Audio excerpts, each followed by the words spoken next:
Akan datang kepada kita, kayaknya kita akan mengalami Bapak Ibu. Karena ciri-cirinya sudah terjadi. Climate change, perubahan iklim. Apa yang menyebabkan Arab Saudi turun salju kalau bukan pergeseran kutub? Betul? Pergeseran kutub. Kita sedang bergeser sekarang. Ini hadis Rasulullah SAW, bukan semata-mata penelitian ilmiah.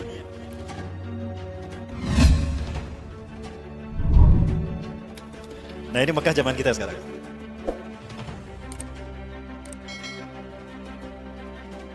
Tapi Mekah seperti ini yang tidak disukai Rasulullah.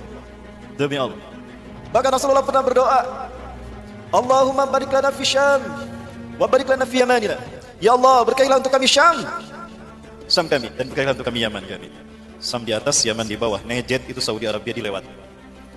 Maka para sahabat meminta kepada Rasulullah, ya Rasulullah, udullah ayu barik lana fi Najdina aidan. Ya Rasulullah, doakan kami juga agar Allah memberkahi kami Najd. Agar Najd diberkahi juga. Maka kemudian Rasulullah SAW berdoa lagi, tapi Rasulullah kembali tidak menyebutkan Najd. Sahabat meminta lagi untuk yang kedua kalinya, udullah ayu barik lana fi Najdina aidan ya Rasulullah. Doakan juga kepada Allah ya Rasulullah agar Allah memberkahi Najd juga untuk kami. Maka yang ketiga kalinya Rasulullah bersabda, inna fiha tahayyadu al-zalazil wal fitan wa takhruju fi qarnu syayatin. Sesungguhnya di Najd akan muncul huru-hara, kegonjang-ganjingan dunia, dan akan muncul padanya tanduk setan. Ini sering saya bahas Mas sekalian.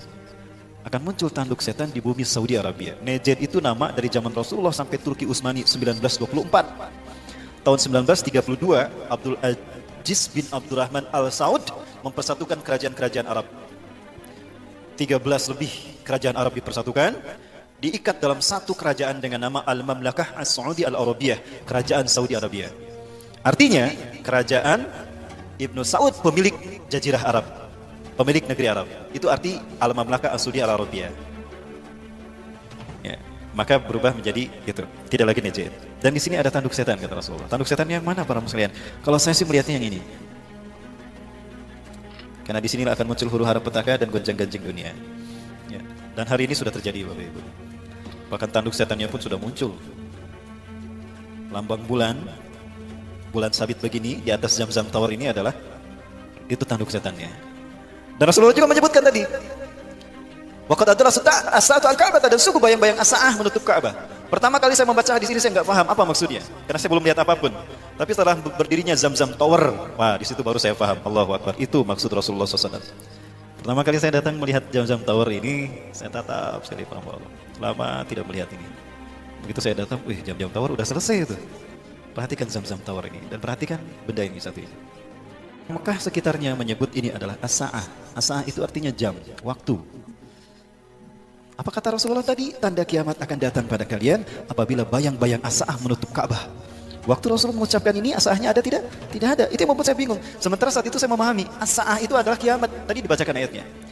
Iqtarabatis sa'ah, telah dekat as-sa'ah, kiamat kepada manusia. As-sa'ah, bayang-bayang kiamat menutup Ka'bah. Saya nggak paham saat itu. Tapi begitu berdiri ini Zamzam Tower dan ada jamnya, orang Arab menyebutnya as-sa'ah. Oh ini dia. Ya, antara bulan-bulan ini nih, matahari ada pas pada posisi kalau dia menyoroti as-sa'ah, menghalangi lurus antara Ka'bah, Zamzam Tower dan matahari, maka penampil akan melihat as-sa'ah ini bayangannya menutup Ka'bah. Habis sholat asar saya tidak, ya balik dulu, udah gitu balik lagi ke Masjidil Haram. Saya duduk sampai jam 5. Allahu Akbar, bayang-bayang as-sa'ah betul-betul menutup Ka'bah. Ini hadis Rasulullah SAW. Terjadi. Nah, ini as-sa'ah. As-sa'ah ini jam tadi dan ini Ka'bah. Ya, orang-orang yang ada di bawah sini melihat matahari ada pas di tengah-tengah bulan tadi. Maka jadilah bulan bintang. Dan itu menyorot as-sa'ah dan pas as-sa'ah bayangannya menutup Ka'bah. Kemarin ada yang pulang umroh di film tuh, Ustaz, ini bayangan as-sa'ah menutup Ka'bah. Nyaris Ka'bah tidak tersentuh oleh sinar matahari. Merinding Bapak Ibu, kiamat sudah dekat. Allahu Akbar. Bahkan yang Rasulullah sebutkan juga tanduk setan ada di sana, itu tanduk setan ini. Saat saya di bawah saya melihat matahari ada di sini Bapak Ibu. Matahari kan bintang. Ya, bintang. Ini jadi bulan bintang. Apakah bulan bintang simbol Islam? Tidak, bukan. Islam tidak menyembah dewa bulan dan dewa matahari, tidak. Sudah jelas Allah mengatakan pada itu kalau bulan dan matahari adalah tanda kekuasaan Allah. Wa min ayatihi al-lailu wan-naharu wasyamsu wal-qamar. Sebagian dari tanda kekuasaan Allah adalah siang, malam, matahari dan bulan. La tasjudu lisyamsi wala lilqamar. Jangan kamu sujud kepada matahari dan bulan. Wasjudu lillahi alladhi khalaqahun. Tapi sujudlah kepada Allah yang menciptakan malam, siang, bulan dan matahari. In kuntum iyyahu ta'budun. Kalau hanya kepada Allah kalian menyembah. Coba lihat di masjid-masjid sekarang. Dalam teknik arsitektur yang ditemukan oleh Sinan, setiap masjid selalu ada kubah. Kubah adalah bentuk penyaluran energi yang paling efektif untuk penyaluran energi dari satu bangunan. Kenapa kita merasa nyaman, tentram ketika masuk ke dalam masjid? Karena energi kita positif dan aura yang ditebarkan di sini positif. Ibadah, sholat, zikir, positif kan? Coba, sama nggak dengan perasaan yang muncul dalam hati kita ketika kita masuk ke pasar, masuk ke bioskop, nonton Dilan? Sama tidak? Atau kita masuk ke diskotik, gimana perasaan hati kita? Sama tidak? Apa yang membuat perasaannya berbeda? Aura, energi. Energi ada di sekitar kita. Kita hidup karena energi kan? Ruh itu sendiri energi. Dan energi tidak bisa dimusnahkan. Yang ada perpindahan energi dari satu bentuk energi ke energi yang lain. Itu ya Kang Bayu ya? Hukum termodinamika 3 katanya. Nah, itu yang terjadi. Ya. Baik Bapak Ibu sekalian, ada simbol Freemasonry di Jeddah Engineering Square. Ya di Jeddah. Sementara bangunan-bangunan bersejarah seperti rumah Rasulullah ketika kecil itu dihancurkan. Alasannya karena bisi dikultuskan jadi syirik. Apa ini bukan simbol kemusyrikan? Satu mata. Ini di Jeddah, di Tugu Pelabuhan Zizan, Arab Saudi Selatan. Ada Tugu Atom dan Tugu Bola. Nah, ada juga ini Faisaliyah Tower sama dengan Tugu Illuminati kan. Ada satu matanya. Tadi jelas sekali Jeddah A ini, monumen Jeddah A. Apa ini satu mata? Yang matanya satu siapa? Dajjal. Aduh, mengerikan. Dan ini Mekah dari udara. Bapak Ibu sekalian bisa melihat ini Mekah dari udara. Dan ini Vatikan. Hampir sama ya? Ini Mekah, ini Vatikan. Ya. Apakah Mekah ini akan menjadi Las Vegasnya Arab Saudi? Mengerikan Bapak Ibu. Tugas siapa ini harus? Tugas kita umat Islam. Hari ini kita berada di fase yang keempat. Fase yang keempat adalah fase Mulkan Jabarian. Fase di mana Barat memimpin dunia. Umat Islam memimpin dunia di 3 fase sejak Rasulullah SAW memimpin dunia. Masa Nubuah 23 tahun, masa Khilafah Alamin Haji Nubuah Khulafaur Rasyidin 30 tahun, dan masa Mulkan Adon 1262 tahun. Total umat Islam menguasai dunia 1314 tahun. Sampai berakhirnya Turki Utsmani di 1924. Hari ini kita berada di fase yang keempat, fase Mulkan Jabariyah, di mana Barat memimpin dunia. Berapa lama fase ini akan berlangsung? Rasulullah sepertinya membatasi hanya 100 tahun. Kenapa? Karena setelah itu akan muncul fase Khilafah Alamin Haji Nubuah. Ya, fase di mana umat Islam akan memimpin dunia. Kita di fase yang keempat, dan fase keempat ini hanya berlangsung 100 tahun. Kenapa? Karena Rasulullah menyatakan dalam satu hadisnya dari Abu Hurairah radhiyallahu an, hadis riwayat Imam Abu Daud, Rasulullah bersabda, "Innallaha yab'atsu min hadhil ummah ala ra'si kulli mi'ati sanah may yujaddidu dinaha." Sesungguhnya Allah akan mengutus dari umatku ini setiap 100 tahun sekali seorang mujadid yang akan membuat Islam bersih dari paham-paham sesat. Islam akan bersih, maka orang akan tahu, umat Islam akan tahu mana Islam yang sesungguhnya yang harus diikuti. Yang kedua, Islam akan menguasai dunia. Ya. Ideologi apapun selain Islam akan hancur bertukuk lutut kepada Islam. Seluruh dunia akan dikuasai kaum muslimin. Itu setiap 1 abad sekali, 100 tahun sekali. Abad kejayaan Islam sebelum kita siapa? Turki Utsmani. Turki Utsmani berakhir di tahun 1924. Berarti 100 tahun kemudian berapa? 2024. Sekarang berapa tahun lagi? Bapak Ibu sekalian, Nabi Adam menurut Sesemi bin Abil Al-Maghlus turun ke bumi tahun 5872. Perkiraan para ulama. 5872 sebelum Masehi. Itu turunnya Nabi Adam ke dunia, ke muka bumi. Berarti peradaban manusia itu belum lebih dari 8.000 tahun.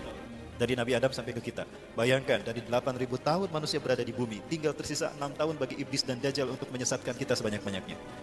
Tinggal 6 tahun lagi tersisa bagi mereka. Karena di periode yang kelima, iblis tidak bisa berbuat apa-apa. Dajjal sudah mati di sini. Karena sudah dibunuh oleh Nabi Isa. Di mana? Di Aleppo mereka bertemu. Dan di Lut, Dajjal dibunuh.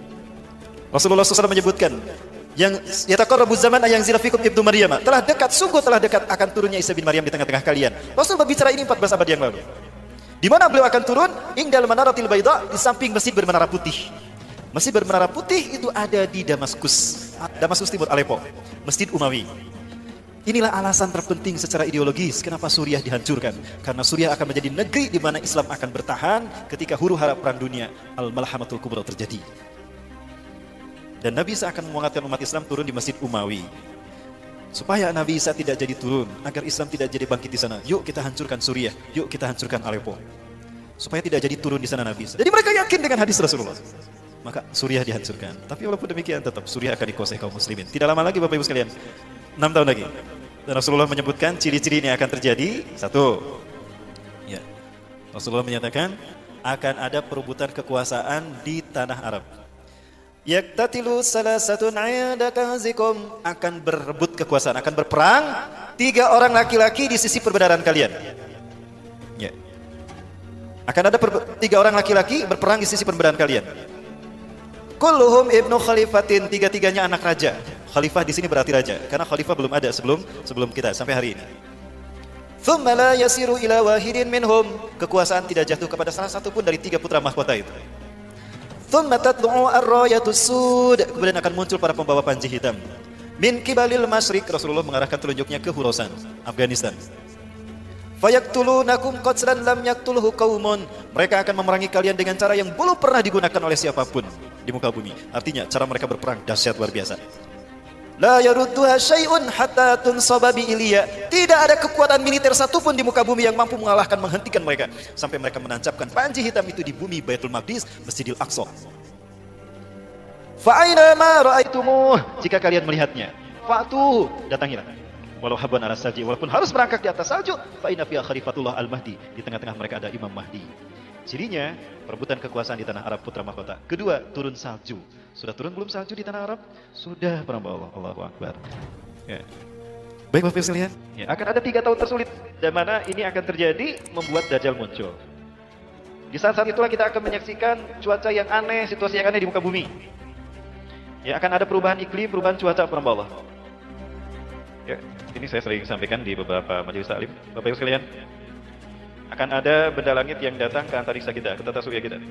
Benda langit ini diperkirakan menurut antariksawan dari barat bahwa ini lebih besar daripada bumi, jauh lebih besar dari bumi, di bawah Jupiter. Ini tidak menabrak bumi tapi melintas. Namun ketika melintas bumi dapat kita bayangkan benda ini lebih besar daripada bumi kita. Dan benda ini memiliki daya tarik magnetik. Artinya bumi akan tersedot energinya. Ketika bumi tersedot energinya, maka akan terjadi pergeseran kutub, polar shift. Pernah terjadi tahun 12.000 sebelum Masehi, di mana terjadi polar shift. Spesies mamut saat itu mati membeku tiba-tiba. Amerika membeku tiba-tiba. Yang kemudian bumi berputar begini itu. Akibatnya apa? Terjadi pergeseran arah, barat pindah ke timur, timur pindah ke barat. Dan bumi miring begitu. Terjadilah perpanjangan waktu. Ini hadis Rasulullah SAW, bukan semata-mata penelitian ilmiah. Sayati alaikum lailun tuluaka salasati layalin, akan datang kepada kalian 1 malam yang panjangnya sama dengan 3 malam. Siap-siap nanti Patromak Center akan datang kepada kita, kayaknya kita akan mengalami Bapak Ibu. Karena ciri-cirinya sudah terjadi. Climate change, perubahan iklim. Apa yang menyebabkan Arab Saudi turun salju kalau bukan pergeseran kutub? Betul? Pergeseran kutub. Kita sedang bergeser sekarang.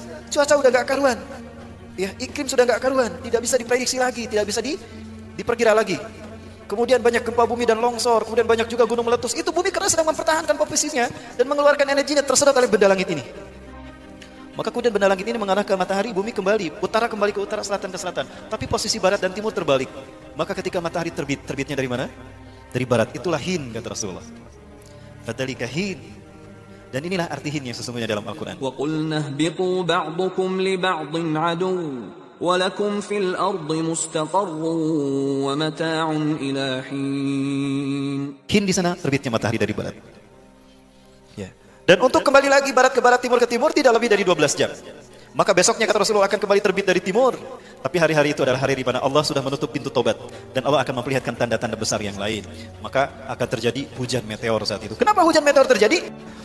Benda langit ini mendekat ke matahari, terbakar dia, tidak kuat, meledak dia, meledak. Maka puing-puing serpihan-serpihannya menghujani bumi menjadi meteor. Rasulullah menyebutkan akan ada hujan meteor. Akibatnya apa? Bumi terbakar oleh meteor ini, dan akibatnya terjadilah kabut asap menutup bumi selama 40 hari 40 malam. Tanda kiamat yang kedua, tanda besar kiamat yang kedua. Kemudian akan muncul binatang melata yang akan menyebutkan kepada manusia. Kalau dulu manusia tidak beriman kepada tanda-tanda kekuasaan Allah, binatang melatanya besar kata Rasulullah, tubuhnya penuh dengan bulu. Bulu-bulunya halus luar biasa berwarna putih. Jika binatang sudah ini muncul, maka Ya'juj Ma'juj akan datang. Siapa Ya'juj Ma'juj? Ciri kalau Ya'juj Ma'juj akan datang, petaka akan menimpa bangsa Arab kata Rasulullah. Rasulullah terbangun dari tidurnya. Zainab binti Jahsin, istri beliau, menyaksikannya. Rasulullah bersabda, "Wailun la ilaha illallah, wailun lil arabi min syarrin qad iktaraba." Tidak ada Tuhan selain Allah. Kecelakaan petaka akan menimpa bangsa Arab karena keburukan yang telah mendekat. Futihal yauma min radbin Ya'juj wa Ma'juj mislah hadhi. Lubang Ya'juj Ma'juj sudah terbuka sebesar ini. Itu 14 abad yang lalu. Hari ini sudah tidak terbuka lagi. Rasul menyebutkan petakanya akan menimpa bangsa Arab. Siapa bangsa Arab yang dimaksudkan Rasulullah? Palestina bangsa Arab bukan? Suriah, Irak, Afghanistan, Mesir, Tunisia, Libya, Yaman, bangsa Arab bukan? Bagaimana kondisi bangsa-bangsa itu?